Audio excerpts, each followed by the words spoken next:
Hey y'all, guess who's back? It's your girl Torn Internet, and today we are popping right back in with a Juneteenth recap, okay? So Juneteenth recently passed, and you know Galveston is the birthplace of Juneteenth, and I just so happen to be born on the island, as they say, okay? Now, basically my dad called me a few weeks ago and was like, hey, I know you're poor. Come work with me for a while. I'm Professor Juneteenth.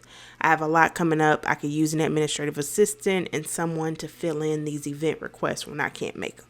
And I was like, of course. So here I am reporting for work at the Near Cultural Center, where you have on display some of the models done by Prairie View A&M University students for a Juneteenth International Museum. Now, my dad is the co-chair of the Juneteenth Legacy Project, who helped pull this together. And basically, this is one of the big goals. So he kept me busy, y'all. Now, this is one of my favorite events. I wasn't able to record everything, but I got a chance to go to the Rosenberg Library and talk about Juneteenth and read some books to some children. So that was fun. One of the books we read was That Flag. I didn't read the other, but I read That Flag.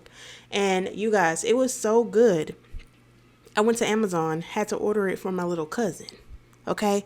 Now, the book follows two little girls who are friends. And basically, the black girl is, talking to her white friend like, girl, why you got this Confederate flag up in your yard?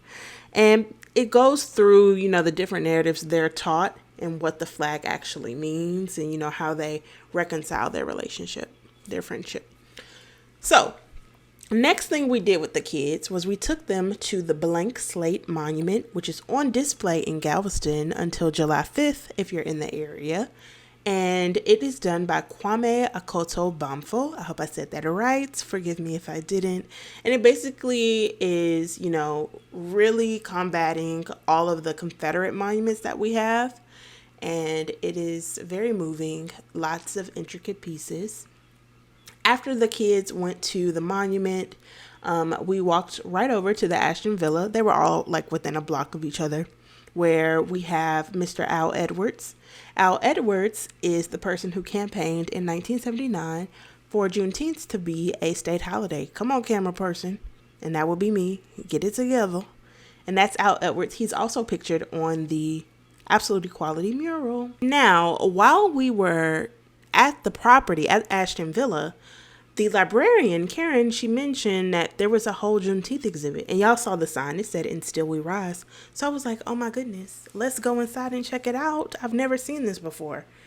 Lo and behold, it was a really nice Juneteenth exhibit. Very interactive, very detailed. It's a small space, so it's not very large. But there's a plethora of information. I was like, how did I not know that this place even existed, okay?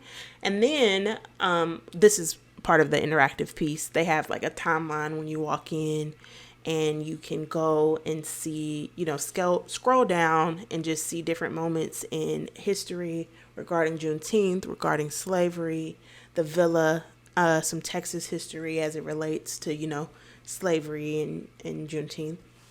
They also had a very nice interactive piece where you could hear testimonials. That's me. Hey, girl. You could hear testimonials. Some of them were, positive. Others were very, saddening. Of course, it's not always, of course, it was a joyous moment, but some of the things that they described in their experience was, very moving and distressing. So there's that. Entry into the exhibit is only $10, and you can also purchase souvenirs. But I would be remiss to ignore the fact that Ashton Villa was also built by slave labor. So once I saw that, they mentioned that in the timeline, I was like, wow, I don't know how I feel about that, because the money that you're using to tell this story that you're charging is also going to preserve the same building that an enslaved person was forced to build. So there's a little bit of hypocrisy there. I also noticed my dad wasn't there. I was like, I never knew about this place. And I don't see Professor Juneteenth. That's my dad, y'all. Professor Juneteenth, that's him speaking at West Point. He sent us all these pictures. We got him this Juneteenth flag. And, if you are local to the area, he's involved with everything. So I thought that was weird. Next in the week, we have the Nia Cultural Center's Juneteenth kickoff, which was a very fun event. Live music, there was a line into the building. Okay, he was playing that horn. Play it, Miles Davis, mini Miles Davis. Live artists, painting.